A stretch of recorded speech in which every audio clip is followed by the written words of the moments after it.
Well, hello, my friends. Bob Baker here, coming at you live with a mini workshop that I am calling New Year, New You 6 Steps to Completing Your Passion Projects. That's right, that's what I'm going to be covering here 6 important steps to completing your passion project. So let's just clarify right up front, what do I mean by passion project? Well, that's something that you have a sincere interest in. This is something that's like outside of your day job or maybe house chore related. It's often creative, but it's something that you've been longing to do, and most likely you either have been procrastinating about even starting on it, or you've kind of been involved with it in fits and starts. It's been sitting on the back burner, and so that's what a passion project is. It could be a book, it could be a music album, it could be a collection of art pieces, it could be even a desire that you have to take one of your hobbies and monetize it or start a sideline business or a side hustle, as a lot of people call it.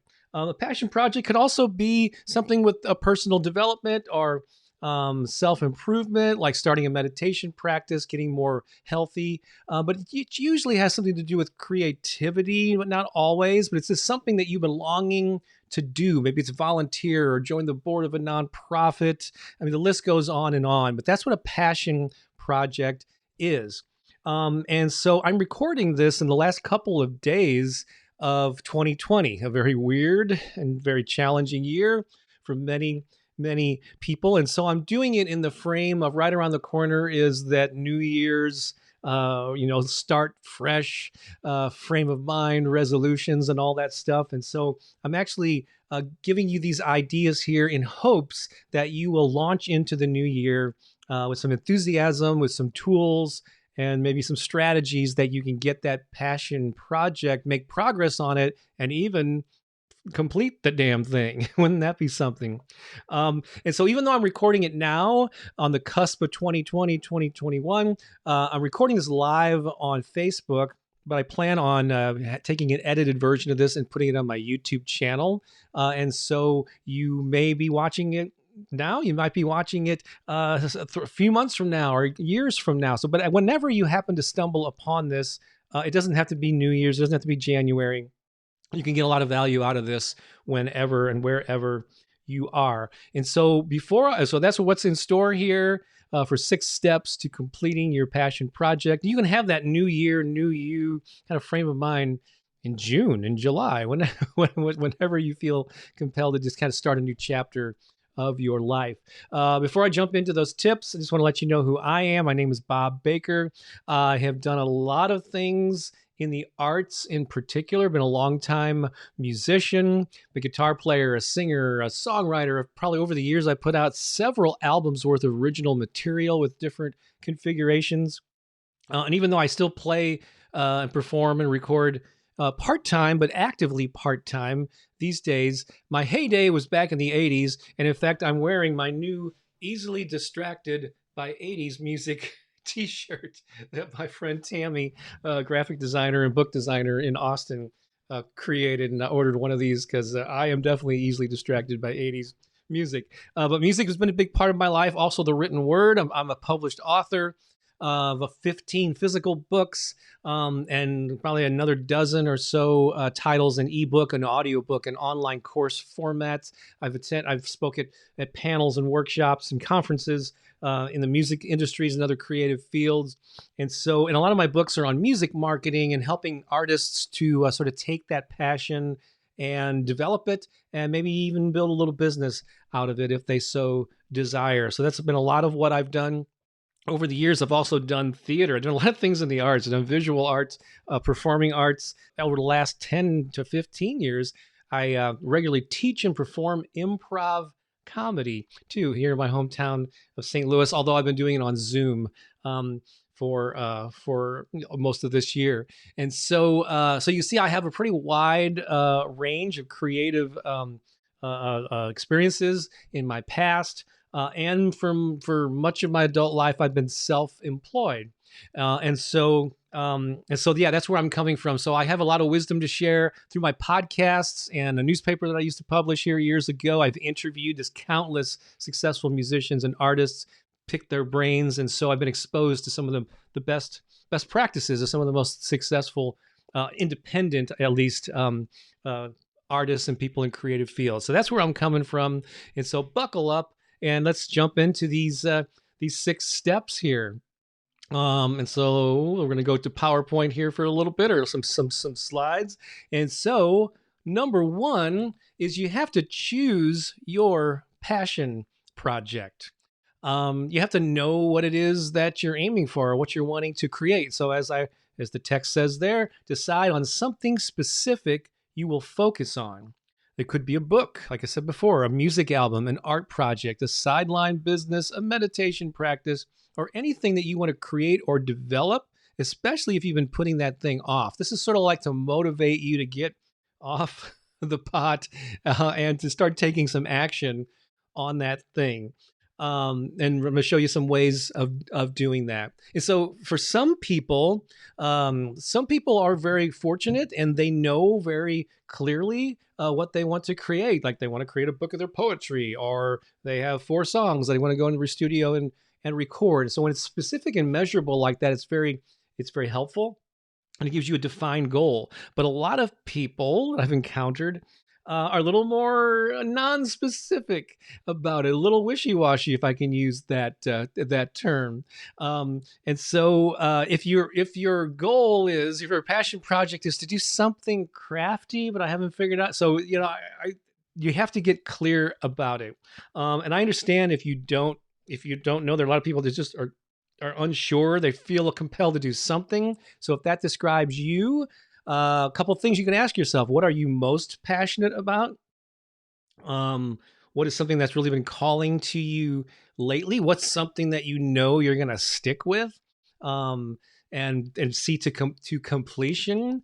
Another thing you can do is just put a bunch of Post-it notes on a wall with all the different ideas you have, and then throw a dart. I really don't care how you choose, but pick something specific. And if this helps, I think this is really helpful. I'm going to be probably coming back to this point throughout this talk, and that is, pick something that's small enough that you can actually have a win. Like, for instance, if you're not ready to record a whole album of songs, maybe your passion project or your initial goal is just to write one song and record it on your phone. I mean, that alone could be a victory for you if that's been something that's been holding you up. So pick something, make it specific, and then that's the first step to making progress with that passion project. Choose your passion project and be very specific about it. All right, number 2, what's your big why? And this is so important. Why do you want to create or develop this project? Think about how you will feel when you accomplish it. And another thing which just really motivates me and a lot of the most successful people is, how will other people benefit from you achieving this goal? So what is your big why? Because your why is what's going to fuel you and motivate you to stay at this thing.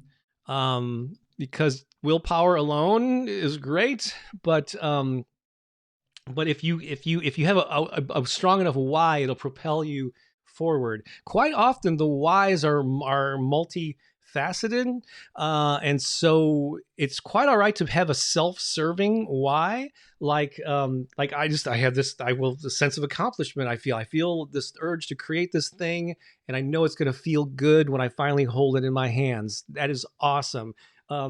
If you want to do it for recognition, for people saying, "Hey, man, I read your book, or I saw your play, or whatever, heard your song, and it was fabulous," that's a good motivation too.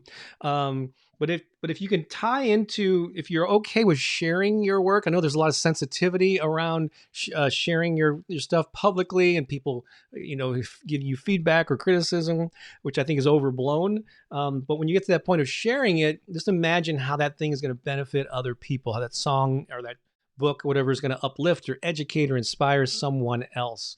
And so whatever, pick one of those, pick multiple ones, use that to fuel you. So I'm recording this live on Facebook, and I'm able to pull in some comments here.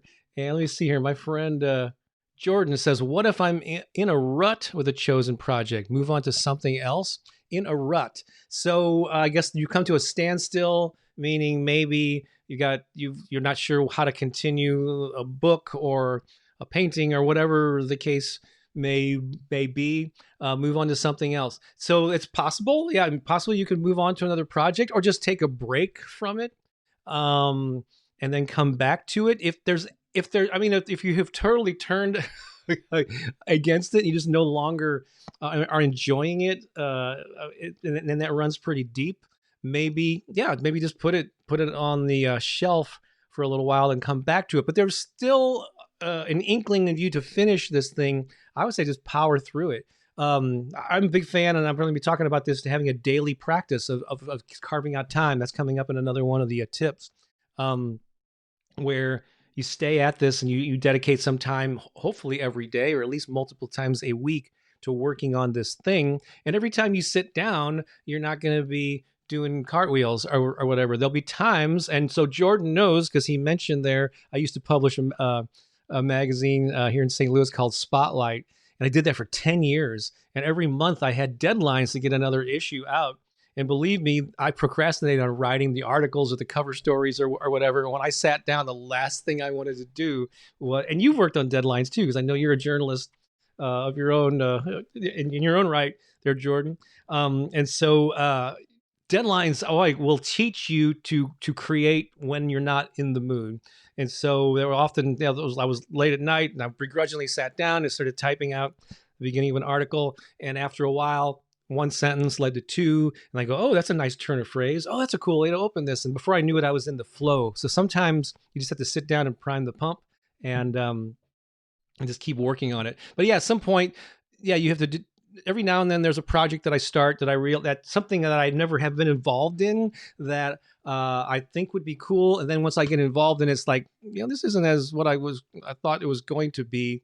And so it's okay to move on, but don't use that as your excuse. If you're doing that with multiple projects, I get stuck, I move on, then there's probably something else at play there. You just need to push through it and get the thing done.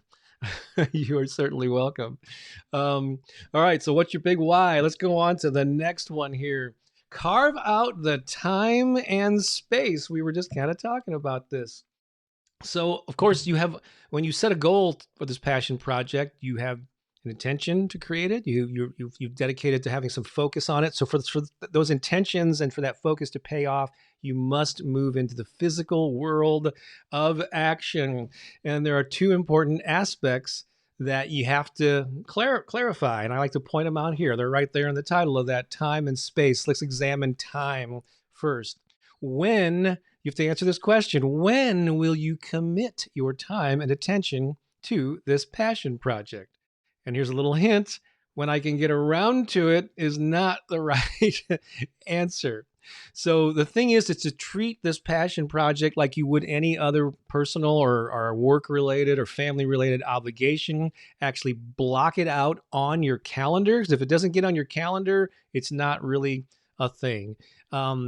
So block times out in the calendar when you will devote time to creating and working on that thing. And I know a lot of people are busy, and you got families at home, and you got the full-time job. Hopefully you do in this era of COVID, or whatever work that you do. Maybe you're caring for an ill relative or aging parent or a sick child, whatever. And I understand there are responsibilities and obligations, but do your best to find time for this project. And so put it on the calendar, block out times for it, and honor those times the same way you would with doctor's appointments and getting the car fixed and dropping off and picking up the kids at school. You wouldn't go, oh, I just get around to picking up Jimmy from daycare. No, you do it because it's something that's important.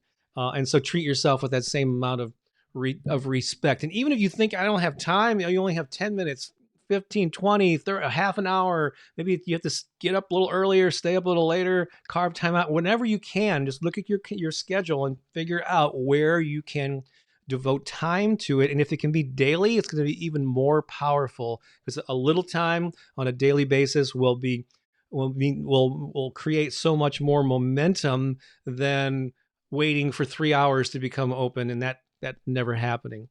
And so, yeah, time. Put it on the calendar, and then space. And this is a crucial one that I've realized more and more over the years. Where will you work on this project? Is it the kitchen table? Is it a home office or spare bedroom? Maybe not now, but after a pandemic, might be a local coffee shop. Or there's still places that are open at times, depending where you live, where you can go and get out, a library or something. The thing is to set yourself up for success by having a space devoted to this activity where all the tools you need are ready to go. So I'll just give you an example from my own life here. So off and on, it's probably the area of creativity that I spend the least amount of time on, but I also am a visual artist. I do acrylic painting on stretched canvas, and I really enjoyed doing that and got pretty decent at it. I do a lot of celebrity pop art portraits and stuff. Sold many paintings over the years here and there, but it's very part time. And so I had been away from it for like a dozen years. And in 2012, on my birthday, my girlfriend encouraged me to get out my paints and my brushes and get back into painting, which I did. But at the time, it was such a pain in the butt because I had to pull all the crates of the stuff out. I had to get a tarp and throw it over the dining room table, set all my stuff up. And then, start working on some paintings, which was great. But after like a week of the dining room table being completely messy, I had to pack it all back up because it just it was unsightly, or we had company coming over. And so the thought of having to pull that stuff out every time was I just never got around to it. So in the basement, we created a dedicated space where my stuff is always out. It's always ready to go whenever I'm ready to paint. Same thing with my home office here. My computer is all set up here. I have this microphone. I do podcasting. I do YouTube. That's one thing I didn't mention also in my little introduction. Been a big part of my life in recent years is that I have a YouTube channel where a few years ago I started doing guided meditations, but even more so affirmation recordings, like morning affirmations, like positive self-talk, these statements that you repeat back to yourself. And they've become immensely popular. I've got like 182,000 subscribers, over 1 million views a week on the channel. And so I recording every week with that stuff. And so I have this set up here. When I do video like this, I have my lighting is already in place. I just need to turn it on, do a little tweaking of it, and I'm ready to go. So that's what I encourage you to do, is have a space for this, set aside for this, so that when you're ready to sit down, when that time on the calendar comes, you just sit down and you get to work. So there you go. With this one, again, it's time. Mark it on the calendar and then have a physical location. Where is this going to happen? And just make a space somewhere at home or wherever you can. Right now, I'm just going to take a little break. I'm going to come back to number 4 in just a moment here, but I will let you know that these 6 steps are part of a worksheet that I created for a program that is about to launch on Saturday. It's called Turbocharge Your Life 2021. It is a 30-day program that will help you thrive in the new year and create something awesome, like your passion project. There is a unusual looking website, gum.co/turbo2021, where you can learn more about it. But it's a group experience. So I already got dozens of people, most of them from the US, but people from other countries and around the world as well. We'll be doing this program with you should you choose to sign up, and I hope that you consider it. And a lot of perks come with it. There's a private Facebook group we have where people interact throughout the week during the program and beyond. Also, we have 4 Zoom calls on Saturday mornings at 11 a.m. Eastern. The first 3 Saturdays of the month, and we skip one. There's actually 5 Saturdays in January. And then we'll come back at the very end around the 30th and do our fourth one. But those are about 75 minutes to 90 minutes each. and that way I can talk to you and interact, and we can hear each other and see each other. And it's so inspiring. I've done a number of these similar types of programs over the years, and I just love the energy, the group energy, because most people work on these passion projects on their own, solo, and that's great. If you have the self discipline, like I don't know, grew up as an only child, and for whatever reason, I just found that the discipline to see through a project. That's how I got 15 books out. It's by sitting down and writing and seeing it through. The same thing with all the other things that I've done with music and improv shows and so on. So it's great if you can do this on your own, but when you have, but quite often we don't have those encouraging people in our lives to sort of encourage us and inspire us. And so that's what this is. It's a built-in community of people who are very upbeat and positive and probably wrestling with some of the same demons that you are, but have some of the same goals too. And so that's really a cool aspect of it. So I just love that energy. Everybody gets a free digital copy of an ebook version of my book called The Passion Principles: 101 Ways to Express Your Creativity and Share It with the World. I have some curated list of affirmations I encourage you to listen to that's specially designed for this program.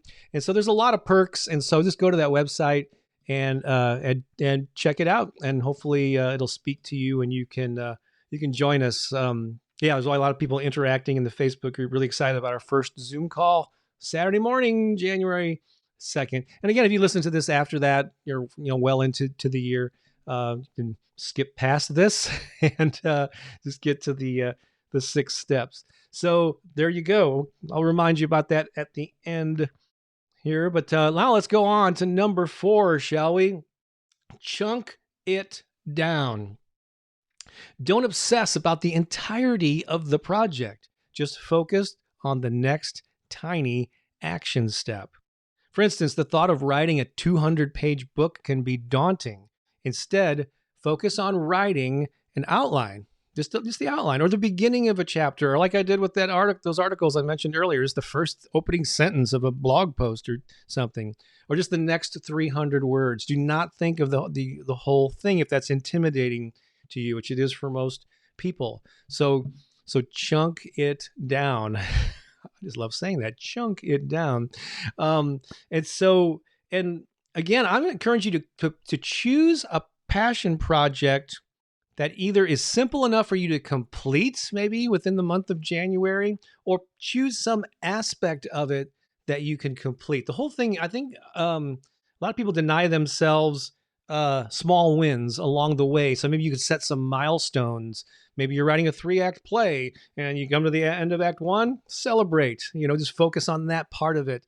Do the same thing when you complete Act 2 and so on. You could do the same thing if you want to do the 6-song EP of original songs. Just focus on the one song. Maybe you just focus on the lyrics of the one song. So just keep on chunking it down to its smallest component and focus on that as your next step, because you can be overwhelmed by the entirety of the immensity of the whole project. And so that's what I encourage that you do. And so, and if you're intimidated by finishing this thing then pick some small thing, some small aspect of it. Instead of doing an art show where you need to create 10 pieces, do one little sketch. Maybe that's your first initial goal, is to do one sketch of one painting that you hope to, or a theme that you want to create. And so I think you know what I'm talking about here. Chunk it down, and just that's all. The only thing you focus on at each session is that particular little aspect of it. And it's amazing. You think, oh, I'm not making much progress here. I'm doing so little. I have so little time to devote to it. You'd be surprised if you do it every day or multiple times a week over the course of a month. You'll look back and go, man, look all the progress that I made. It's really shocking. Next one, number 5, is visualize yourself enjoying the process. And this is one that I have not heard a lot of people or experts recommend. Here's the deal. Most visualization exercises, and I'm a big proponent of mindset and using your mind to see where you're going, to visualize, to set goals, do affirmations. All this stuff is really powerful when it's combined with the action part. So, but most visualization exercises have you imagining what it will feel like to finally reach your goal as if it's already happened. You hear that a lot. State your affirmations and think of your goals as if they've already happened. And that's cool. That can be very helpful. But I also encourage you to visualize yourself happily engaged in the activities that will lead to tangible progress. This is a little bit different of a mindset because if you, I was at a workshop once years ago where a woman stood up and we were this subject was on the table and she said, I visualize myself at my ideal weight, and in my mind I look like a supermodel. And so what happens is in my daily life I eat whatever I want because I'm already rail thin in my mind. And so everybody in the room just cracked up. But that is a conundrum with the typical visualization where you see yourself at the end. Again, that can be helpful, but I think it's more, but to get there, you need to change your behavior. You need to develop new habits. They don't have to be huge habits. Tiny habits on a daily basis make huge, well, that's how I've done everything that I've done. These tiny little habits, little steps every day. And then, weeks become months, years. Then before you know it, you've been working at something for decades. And you have results to show for it. So I think that your visualization should include the process, what you're going to be doing in these daily or weekly, whatever sessions that you've devoted to this. So see yourself sitting down and being energized and the words just flowing out. If you're writing a book, to see your hand moving across the canvas, see let's see the business plan, the people that you need to meet and interact with or help you need to get with your sideline business. Just imagine those interactions going effortlessly and smoothly, and just see how you want that to unfold. Of course, there's going to be times when you're going to struggle and people aren't going to do what you want them to do, but still, you're setting the stage. You're staying positive. You're creating what you want to happen in your life, and so I think that's an important piece of that.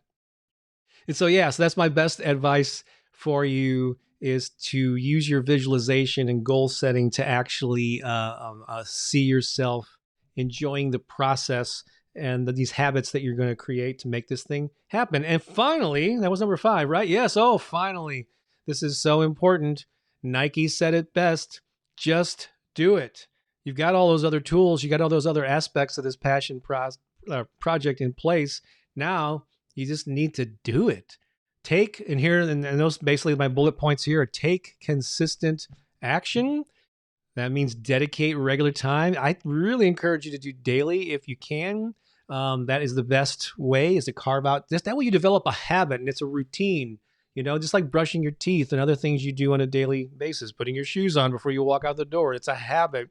You just don't accidentally get in the car and realize, oh, I don't have shoes on because I only do it once a week or once a month. It's something you do every day. Baby steps, chunk it down. Don't think of the entirety of the whole project. What's the next tiny thing that you need to do? Just focus on that. Also break it down into milestones that you celebrate along the way, as I mentioned earlier. That can really, because the only celebration doesn't have to take place when the whole thing is finally done, when you hold the book in your hand or the album or whatever or opening night. You can celebrate milestones along the way and just chip away at it until it is complete. Little by little, step by step. It might not seem like you're making progress or you're doing much, but you are. And those consistent daily habits or sessions and that you honor, and those commitments to yourself that you put on the calendar, they will build over time. You'll be amazed when you look back 6 months from now and go, I got that thing. Yeah, and Jordan makes a good point here. For some reason, I'm not seeing the little... Well, there was one last question. What about the benefit of making a list of accomplishments you've already achieved to prove to ourselves we can do it? That's a great one, because we're familiar with the to-do list. But some years ago, I know I didn't come up with the idea, but I recommend that people have a got done list. And so as you scratch those things off of your to-do list every day, you can do this daily or whenever. But yeah, you could make a list of the things you did today. Has anyone ever asked you, like, what did you do this past week? And you're going, hmm, I know I did a bunch of stuff, but I can't remember. So it'd be nice to have a list. But I think, Jordan, what you're talking about is probably a bigger picture. I think we often sell ourselves short or forget the cool things that we have done over the years, like you publishing your Yellow Pills. Wasn't that the zine? And being a journalist for local and other publications, and having awesome questions that you pose on Facebook. So I'm sure that's just what I know that's off the top of my head. But yes, reminding yourself, that's a great point. Reminding yourself of all the stuff you already accomplished. Take that sense of pride or whatever and success and apply it to this new thing, because you've overcome challenges. You've done amazing things in the past. Everyone has. And so just remind yourself of that, give yourself the credit you deserve, and then apply it to this new thing. So get as many passion projects out into the world as you can, is what I say. So here's a little summary here of the 6 steps to completing your passion project. It's choose your passion project. What is that thing? Be as specific as you possibly can. What's your big why? What's the thing that's drawing you to do this? Maybe it's, I don't know, to honor a grandparent or a parent, or it's something within you that you have been denying yourself of doing.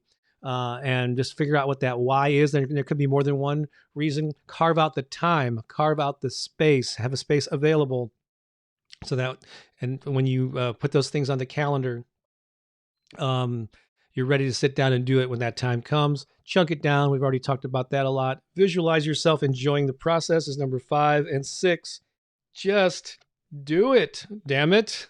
All right. Just do it. And then as I wrap up here, I just want to remind you again of Turbocharge Your Life 2021. It's a 30-day program that you'll do with dozens of other people from across the U.S. and around the world. Whole lot of perks. I mentioned it earlier, private Facebook group, 4 Zoom calls, and other goodies that I give you with digital downloads. And you'll have access to me, and you'll benefit from the wisdom of the crowd. It's really cool that when someone, like, just the synchronistic overlap that there is when somebody has been looking for someone to help them with X, Y, or Z, and that person just happens to be in the same group.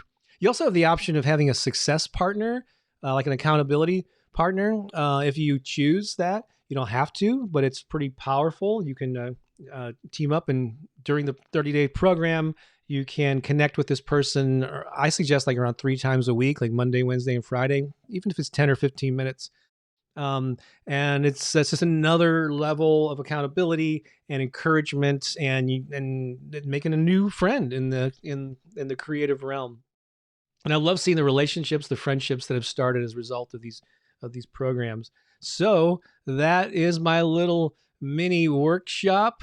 So I appreciate all of you who are watching live, all of you who will watch the replay later, or catch this on YouTube when I put it up there.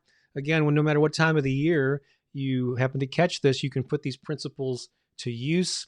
And so basically, yeah, don't deny yourself the getting this passion project out into the world. It's going to make you feel good. There's probably been some sort of maybe a frustration, or you've been denying yourself pursuing this thing for who knows how many years, maybe a lifetime. And now is the time to start taking those baby steps and finishing that project, completing it, getting it out into the world, and hopefully sharing it with people and making the world a better place. So awesome. Well, I hope you enjoyed this. Happy New Year. Season's greetings. Well, I know it's been a weird year, but let's make the best of 2021. And if you can do it by completing a passion project, I'll be really, really happy, and so will you. So I'm going to sign off for now. Have a good one. This is Bob Baker saying so long for now.